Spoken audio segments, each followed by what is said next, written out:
So I am at this park today and I'm milking it for everything it's worth. And I'm talking about best travel experiences, worst travel experiences, people I'm never traveling with again. And I'm just having a good old time out here. When I get back home, I'll bombard myself with work. There's a lady out here who asked me to take her picture earlier, and I see her across the pond struggling, so I'm going to go over there and try and help her while I tell you about why Bermuda could easily have been my worst experience ever. So when I went to Bermuda, I was still like, I'm going to call myself a travel virgin, because even though I had gone to the UK and I had gone to Mexico and I think I'd gone to Puerto Rico, I was still new at it. And so I didn't have a lot of experiences. You're welcome. So Bermuda, I was a travel virgin and I booked my trip in May. And of course, I say it all the time, I'm a Gemini. My friend says, do you define yourself by being a Gemini? No, but I'm a Gemini. I know that we're very, how do I put it? We're very fickle, we're disorganized. We change our minds very often. And so I embrace it. I have to just make the best of it. But I made plans for my trip.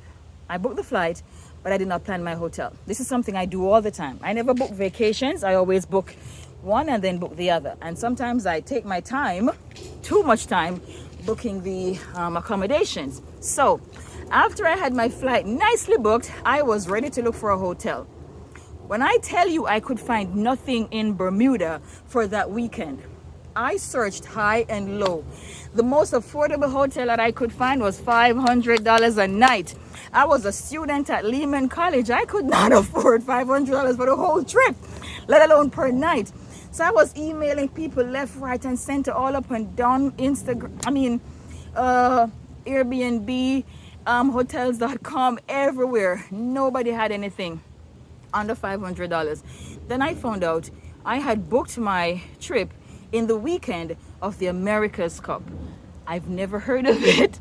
Apparently it's yacht racing. It's where all the rich people converge on Bermuda and they race their yachts. I did not know anything about it, and there were no hotels left. So what did I do? I had a cousin who was living in Bermuda. He was back and forth between Bermuda and the UK. So I called him up. I'm like, hey, last ditch effort, between a rock and a hard place, can you help me? And so he said, okay, let me work on it for you. When I tell you it was midnight the night before my trip was, I think, the 17th or the 18th. It was midnight on the 17th that my friend and I finally got the call to say, hey, I found your place. We were on pins and needles because we booked non-refundable tickets with our student self or broke student selves. And so we couldn't cancel the ticket without losing our money. And so we figured we was going to go to Bermuda and sleep at a bus stop, because what else are we going to do, or sleep in the airport? We literally said we were going to sleep in the airport because we had no other option. And of course, I can rough it, so I would have done that. But I said we could probably be in the airport for the first day, and then after the race, then people would probably start leaving. We didn't know, but we were not able to cancel the ticket. So my cousin came through. My cousin came through in the night, nearly midnight, if not after midnight, to say that he found a friend who said we could stay at her place. And we said, okay, we will give her the Airbnb money. The Airbnb. We said we would give her the Airbnb. Why am I saying Airbnb? We said we would give her the Airbnb money, and she actually said, no, it's okay. So when Adrian Colley asked me about bad experiences, and I say, experiences are not necessarily bad, especially if you learn something from them, and especially if something great comes out of them.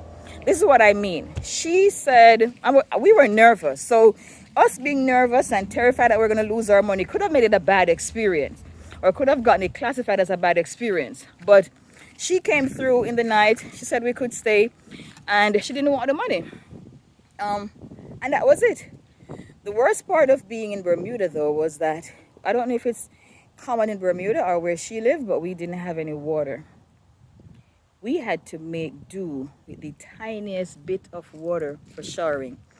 And I didn't even remember that until just now. That goes to show that for me, that's not a bad experience. It's an experience. That is something interesting that I can talk about to my grandkids. My sister's grandkids, because you go on an overseas trip, you barely have water to bathe, you barely have water to drink. We had to wash our face with our bottled water that we bought from the supermarket, and even that was at a premium because we paid like $5 for one 3-gallon bottle of water. I won't get into any more details of this. It's very graphic.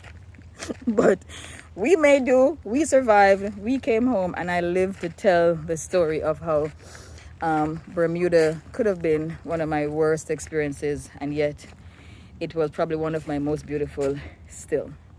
Thanks for watching.